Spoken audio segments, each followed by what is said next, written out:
बिस्मिल्लाहिर्रहमानिर्रहीम। बेटा हम एक्सरसाइज 1.2 सॉल्व कर रहे थे जिसमें हमने क्वेश्चन नंबर 1 2 जो है वो कंप्लीट कर लिया था। आज हम जो है वो क्वेश्चन नंबर 3 सॉल्व करेंगे। स्टेटमेंट इसकी ये है, if x is equals to 3 + 8 square root then find the values of.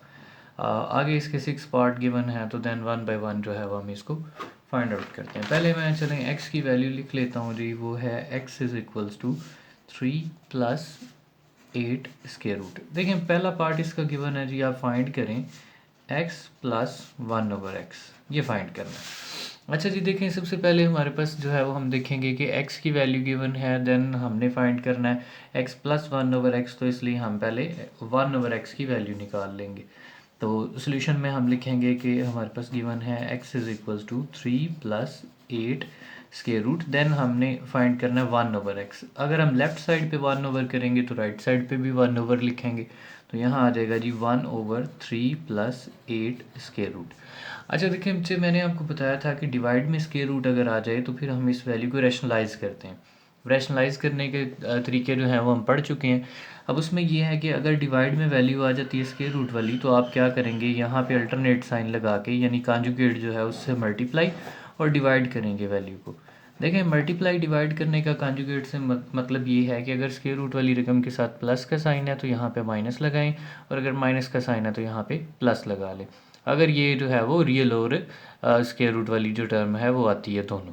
Otherwise अगर सिर्फ स्क्वायर रूट है तो वो फिर उसी से मल्टीप्लाई होता है। ये मैं ऑलरेडी आप लोगों को सिखा चुका हूँ इसके क्वेश्चन नंबर 1 के अंदर। अच्छा जी, अब ये हो जाएगा 1/x इज़ इक्वल्स टू 1 को इससे मल्टीप्लाई करें तो ये बनेगा जी 3 - 8 स्क्वायर रूट डिवाइड में। अब एक दफ़ा वैल्यू प्लस हो रही है और एक दफ़ा माइनस हो रही है, तो हम क्या करेंगे, ये a स्क्वायर - b स्क्वायर का फार्मूला बन जाएगा। तो ये बनेगा जी 3 का स्क्वायर - 8 स्क्वायर रूट का स्क्वायर। तो ये वैल्यू बनेगी जी 3 - 8 स्क्वायर रूट डिवाइडेड बाई 3 का स्क्वायर हो जाएगा 9 माइनस, और ये इससे कटिंग होकर कितना आ जाएगा 8। तो ये बन जाएगा 3 - 8 स्क्वायर रूट डिवाइडेड बाय कितने आ जाएंगे, डिवाइडेड बाय आ जाएगा 9 - 8 तो 1, तो डिवाइड में 1 लिखते नहीं, तो ये वैल्यू हमारे पास बनेगी 1/x की, दैट इज़ 3 - 8 स्क्वायर रूट। अब इसके जो 6 पार्ट गिवन हैं उन हर एक के अंदर हमने 1/x इसी तरीके से फाइंड करना है। नेक्स्ट जो इसके पार्ट्स हैं उनमें कोशिश करूँगा डायरेक्ट वैल्यू यूज़ कर लूँ। आपने जहाँ भी 1/x की वैल्यू आएगी वो ये वाली इसी तरीके से रैशनलाइज करके 1/x निकालना है। अच्छा जी, अब क्वेश्चन की तरफ आते हैं। हमने निकालना था x + 1/x, तो ये क्या आ जाएगा जी, x की वैल्यू क्वेश्चन में गिवन थी, क्या थी 3 + 8 स्क्वायर रूट, तो लिखेंगे 3 + 8 स्क्वायर रूट, तो इसमें हमने प्लस करना है 1/x, तो 1/x की वैल्यू आई है जी 3 - 8 स्क्वायर रूट। तो इसमें से क्या होगा जी, +8 स्क्वायर रूट और -8 स्क्वायर रूट कटिंग हो जाएंगे, 3 और 3 हो जाएंगे 6, तो ये हमारे पास x + 1/x का आंसर आ जाएगा, दैट इज़ +6। इसी तरीके से अगर मैं यहीं पे सॉल्व कर दूं इसका सेकंड पार्ट भी, तो वो यही बनेगा कि आपने क्या करना है, x - 1/x निकालना है। तो देखें x की वैल्यू इसी तरीके से गिवन है 3 + 8 स्क्वायर रूट 1/x की, ये जो अभी हमने सारा सॉल्व किया है इसी तरीके से 1/x भी निकालना है। तो अगर माइनस करेंगे तो वो आ जाएगा जी -3 + 8 स्क्वायर रूट, क्योंकि माइनस में साइन चेंज होते हैं तो इसलिए 3 जो है वो माइनस हो जाएगा, यहाँ पे देखें 3 माइनस हो जाएगा, और ये जो -8 स्क्वायर रूट है ये +8 स्क्वायर रूट हो जाएगा साइन चेंज करके। अब इसमें क्या होगा जी, ये -3 + 3 कटिंग हो जाएंगे, और 8 स्क्वायर रूट और 8 स्क्वायर रूट कितने हो जाएंगे, 2 टाइम्स जो है वो 8 स्क्वायर रूट। जैसे हम लिखते हैं x + x, तो हम उसको x स्क्वायर नहीं हम 2x लिखते हैं, तो इसी तरीके से 8 स्क्वायर रूट क्या होगा 2 × 8 स्क्वायर रूट, तो ये हमारे पास वैल्यू आ जाएगी x - 1/x की। अच्छा, अब इसके नेक्स्ट थर्ड पार्ट की तरफ चलते हैं। थर्ड पार्ट में हमने स्क्वायर निकालना है, हमने फाइंड करना है जी x² + 1/x²। तो बेटा इसके लिए हमने जो है वो क्या करना है, पहले हमने लिखा हुआ था x + 1/x, उसी तरीके से फाइंड करना है सेम टू सेम, यानी पहले x लिखनी है वैल्यू, फिर 1/x लिखनी है, फिर उनको प्लस करना है, और प्लस करके आपके पास जो आंसर आएगा उससे ऑनवर्ड आगे स्क्वायर लेके सॉल्व करना है। तो मैं यहाँ देख लेता हूँ, यहाँ हमने निकाला था ये सारा सॉल्व करके, तो x + 1/x का हमारे पास आंसर कितना आया था 6। तो यहाँ पे मैं यूज़ कर लेता हूँ कि ये हमारे पास 6 आता है। डायरेक्ट यूज़ नहीं करेंगे, उसी तरीके से सॉल्व करेंगे, सॉल्व करके आप इस्तेमाल करेंगे इसको। अच्छा, अब स्क्वायर निकालना है तो दोनों साइडों पे हम स्क्वायर लिख लेते हैं, यहाँ भी और यहाँ भी। तो यहाँ बनेगा जी ये, क्योंकि होल स्क्वायर का फार्मूला लगेगा, तो लिखेंगे a² + b² + 2a और b। देखें ए और बी का मतलब ये है कि जी फर्स्ट वैल्यू का स्केयर प्लस सेकंड वैल्यू का square plus 2 into first value और सेकंड वैल्यू, और इस साइड पे 6 का स्केयर हो जाएगा 36। तो ये बनेगा G x square plus 1/x square plus 2, और ये एक्स और ये डिवाइड वाला एक्स कटिंग हो जाएंगे, इस साइड पे 36 आएगा। अब ये +2 है तो उधर जाके हो जाएगा -2, यानी 36 - 2, तो हमारे पास फाइनल आंसर इसका आ जाएगा x square plus 1/x square is equals to 34। तो ये जो है वो हमारे पास इसका आंसर आ जाता है थर्ड पार्ट का।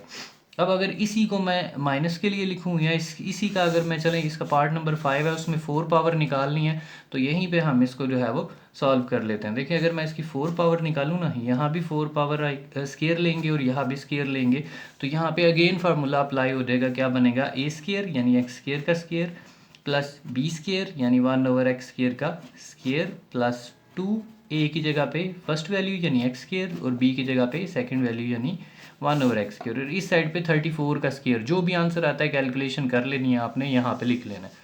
अच्छा, अब इस साइड पे क्या होगा, ये इससे कटिंग हो जाएगा और सिंपली बच जाएगा +2, और यहाँ एक्स स्केयर का स्केयर हो जाएगा x4 प्लस 1/x4 प्लस 2, और इस साइड पे ये कटिंग होगी और ये वाला जो आंसर आया था 34 का स्केयर लेके वो वाली वैल्यू आएगी। अच्छा, अब यहाँ बनेगा जी x4 प्लस 1/x4, और ये +2 उधर जाके क्या हो जाएगा -2, उस आंसर में से आपने -2 कर लेना है, तो आपके पास इसका जो है वो फाइनल आंसर आ जाएगा। ये उससे रिलेटेड क्वेश्चन था, पार्ट नंबर 5 बनता है, इसलिए मैंने जो है वो यहीं पे सॉल्व कर दिया, ये आपने चेक कर लेना है। अच्छा, अब इसके 2 पार्ट रहते हैं, एक जो है वो उसमें आपने निकालना है जी पार्ट नंबर 4 के अंदर एक्स स्केयर -1/x स्केयर। बेटा ये थोड़ा सा डिफरेंट है, ये होल स्केयर का फार्मूला नहीं है। होल स्केयर के दोनों फार्मूलों के अंदर या तो आता है +2ab या आता है -2ab, लेकिन उसमें दरमियान में यहाँ प्लस ही आता है दोनों वैल्यूज़ के लिए, इसलिए हम इसको लिखेंगे। देखें अगर 2 स्केयर माइनस हो रही हो तो हम उसको लिखते हैं, एक दफ़ा उनको प्लस करते हैं यानी x + 1/x, और दूसरी दफ़ा आएगा जी x - 1/x। तो अभी हम दोनों के आंसर निकाल चुके हैं, हम x + 1/x भी कर चुके हैं, उसका हमारा जो आंसर आया था वो आया था 6, और x - 1/x भी हम सॉल्व कर चुके हैं, उसका हमारा कितना आंसर आया था जी, उसका आया था 2 × 8 का स्केयर रूट। तो वो दोनों आपने उसी मेथड से चेक कर लेने हैं, अलग अलग सॉल्व कर लेने हैं। सॉल्व करके अब इसको देखें, रियल नंबर्स को मल्टीप्लाई कर दें, 6 2 टाइम हो जाएंगे 12, और इंटू 8 का स्केयर रूट। तो ये मैं शॉर्टकट आपको बता रहा हूँ कि करना क्या है, अदरवाइज़ ये ऐसे सॉल्व नहीं करने के, डायरेक्ट वैल्यूज़ दे के पुट कर लें। पेपर के अंदर जो इसके पार्ट्स आएंगे उनमें वैल्यूज़ नहीं गिवन होंगी, वो आपको खुद सॉल्व करनी पड़ेंगी। तो इसमें भी पहले आपने x लिखना है, फिर 1/x निकालना है, उन दोनों को प्लस करना है, तो आप देखेंगे 6 आएगा, फिर इन दोनों को माइनस करेंगे तो आप देखेंगे 2 × 8 स्केयर रूट आएगा, फिर उन दोनों वैल्यूज़ को उठा के यहाँ पुट करके मल्टीप्लाई करके आंसर निकालना है।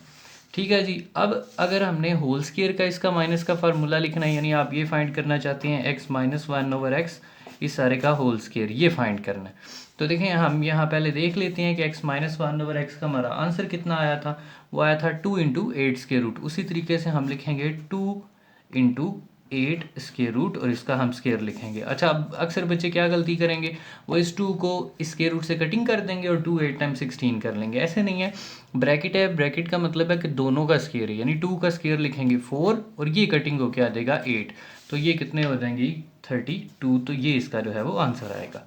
ठीक है, होप सो ये पॉइंट क्लियर हो गया होगा कि स्केयर है, ब्रैकेट है, तो ये दोनों का स्केयर है, 2 का स्केयर 4 करके इसको आप कटिंग कर लें तो ये 32 आता है।